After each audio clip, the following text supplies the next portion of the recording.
Okay, so if we were to learn any lessons from these three particular eras, from the formation of the First Amendment through the Alien and Sedition Crisis, through the road to abolition, what are some of the similarities in the government strategies of suppressing free speech that exist in these three eras? Well, I think the first thing you have to look at is that each of them was based on some sort of external threat. The worry of a war with France in the first case, the worry about Northerners coming into the South and freeing slaves in the second case, and then the war between the states in the third state. Those were all external threats to the fabric of the country. The second thing is that there is a group that will then convert the external threat into an internal threat. So the Hamiltonians in the Federalist Party took the external threat of France and made it into an internal threat. That there was subversion in the State Department under Thomas Jefferson, that there were these philosophers coming from France that were undercutting everything. In the abolition crisis, there were people in the North who were thought of as traitors like the Copperheads, and the same thing in the Civil War. So the external threat gets translated into an internal threat. The next phase that occurs is then opposition speaks up against the legislation that's passed in order to meet the threat. Because it has unconstitutional sides. And then they battle it out, and eventually things get resolved. And if we were to break this down to the different freedoms that are in the First Amendment, what are the lessons that we might learn for, say, freedom of assembly? Well, freedom of assembly, is allowed except when habeas corpus is declared, and that is the suspension of rights because of a military emergency. So you don't have freedom of assembly in a war zone. Obviously because contestation is taking place. But you do have the right to demonstrate against a war if you're outside of a war zone. Mm-hmm. Obviously demonstrations against the Vietnam War in this country, against the war in Iraq, against the war in Afghanistan, all have taken place in the United States because we're not part of the war zone. So the rights are suspended only in those areas where the war is taking place. Okay, and what about the freedom of the press? The press seems to be a major role in the early formation of our country through the Alien and Sedition Crisis and through the road to abolition. Are there any lessons that we can learn about specifically the role of the restrictions on the press? Well, the press has been heroic in most of these crises because there have been opposition leaders who have used the press, can speak through the press. There have been editorials that have kept people posted about what's going on in the country. So having a free press is important, and having that resistance is important. It's unfortunate that when the threat is used to close down newspapers, as John Adams did and Alexander Hamilton did during the first crisis, or when newspapers are restricted from going anywhere, as happened in the second crisis, or when Lincoln shuts down a newspaper because it's opposing his drafting of men for the war.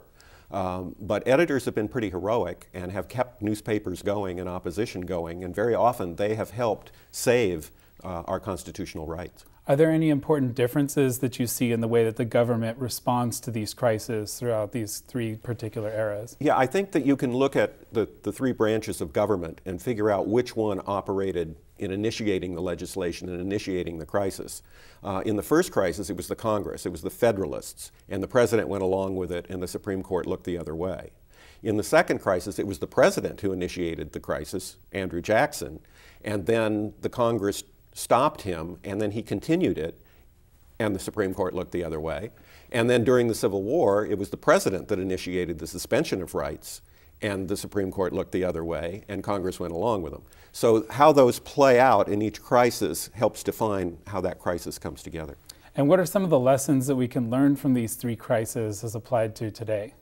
Well, I think, the number one lesson obviously is that there will be some freedoms that you have to give up in an emergency. We lost some of our freedoms after 9/11, and many people felt that was justified in the name of national security. So that's going to happen when you have a crisis, and that's one of the lessons to learn. I think the really important lesson to learn, though, is that after each crisis, the First Amendment seems to come out of it stronger. After the Alien Sedition Acts, people really knew that they had a First Amendment and they had to protect it, that it had come out under attack so quickly after it had been passed, that strengthened it. And then in each ensuing crisis, there were opposition leaders who spoke up, who argued against these things, and allowed the resolution to occur where we got our rights back. Well, let's talk a little bit about how it comes out stronger in your opinion. So after the ratification of the First Amendment, how do we come out stronger as a result of that debate that happened over the ratification? Well, I think that it gives it a status. Once you ratify the First Amendment, once you make it part of the Constitution, it becomes part of our sacred documents. The Declaration of Independence, the Constitution, the first 10 amendments to the Constitution called the Bill of Rights, those things then become sacred documents, and the public has a greater respect for them than if they weren't put into law. Okay, so how do you think that the First Amendment comes out stronger after the abolition crisis? I think people saw that the Hamiltonians had exaggerated the internal crisis, that Jefferson helped them see that, and that's one of the reasons they voted for Jefferson and made him President of the United States, so that people felt, politicians felt, well, those on the side of the First Amendment won this election, maybe I better get on board and line myself up with the Bill of Rights and particularly the First Amendment. And how do you think that it comes out stronger after the Civil War? After the Civil War, the Supreme Court steps in and reinstates the rights. And again, people can then look back and say, well, maybe we went too far. Maybe it was too extreme. If the Supreme Court had not done that, had left the president's power to suspend habeas corpus in place, it would have weakened the First Amendment. But having Justice Davis come in and lead the Supreme Court to reestablish the First Amendment right, I think was really important in strengthening it. It's interesting because throughout this, you've talked about the opposing battles between executive and legislative branches. Can you speak to a little bit about the Supreme Court's credibility and the role that that plays in being able to establish the First Amendment in terms of our sacred document? Well, the Supreme Court's credibility was established in many different ways. The first way was that Thomas Jefferson said, if we don't have a Bill of Rights that the Supreme Court can rule on, it'll weaken the Supreme Court. As I said at the beginning of this half hour, that the Constitution was passed without the Bill of Rights, so they wouldn't have been able to rule on that. So one of the things that strengthened the Supreme Court was putting a Bill of Rights into the Constitution and giving them then the leverage to rule. And then in the famous Supreme Court case in 1803, Marbury versus Madison, the Supreme Court took it upon itself to review legislation that was passed and assumed it had that power. And that has been in place ever since. Thank God for Chief Justice Marshall, or the Supreme Court wouldn't have had the power to review congressional legislation. So that's how the Supreme Court became a player and an equal partner in the three-way division of government. Well, and do you think that that comes down to a lot of John Locke's theories that people are willing to give up a certain amount of their liberties in exchange for a decrease in the amount of chaos that they would exist, so that the Supreme Court then becomes an authority figure in this particular negotiation? Yeah, absolutely. I think Locke talked about a social contract, and that we give up certain liberties so that we can all be protected, and we need a government to collect taxes, and we need a government to raise an army. And I think the Supreme Court arbitrates that social contract and sees how far it extends and how many liberties you lose. But the underlying premise of it, Locke's underlying premise, is that we should get as much freedom as we possibly can without the chaos or the loss of security. And do you think that the Supreme Court has negotiated that throughout the history of these crises? Yeah, the Supreme Court has changed its mind about these things. There's unsettled law here and there, but generally they've tried to work out a contract that we can all live with. The problem is different justices have different philosophies that they bring to this test. There's that whole philosophy of judicial restraint, where the Supreme Court shouldn't step on any laws unless they're clearly unconstitutional. There's liberal justices who believe they can restrict legislation and almost make law by restricting legislation. So as long as there are 9 human beings on the court bringing their own individual philosophies to bear on these issues, we're going to have differences that occur. Were there any popular resistances to Supreme Court decisions at the time? There were. There was a popular resistance to the Supreme Court during the Civil War not taking the Merriman case. When Tawney, the Chief Justice, said, let's take this and examine it, and the court refused to do it, his associate justices wouldn't go along with him, there were demonstrations across the country opposed to that. And so what are some of the lessons that we can learn about the way that the Supreme Court has treated the First Amendment in our history today? I think the first thing to note is that during a crisis, the Supreme Court will go along with the President and the Congress and restrict our rights. That's a recurring theme that we've seen in our history.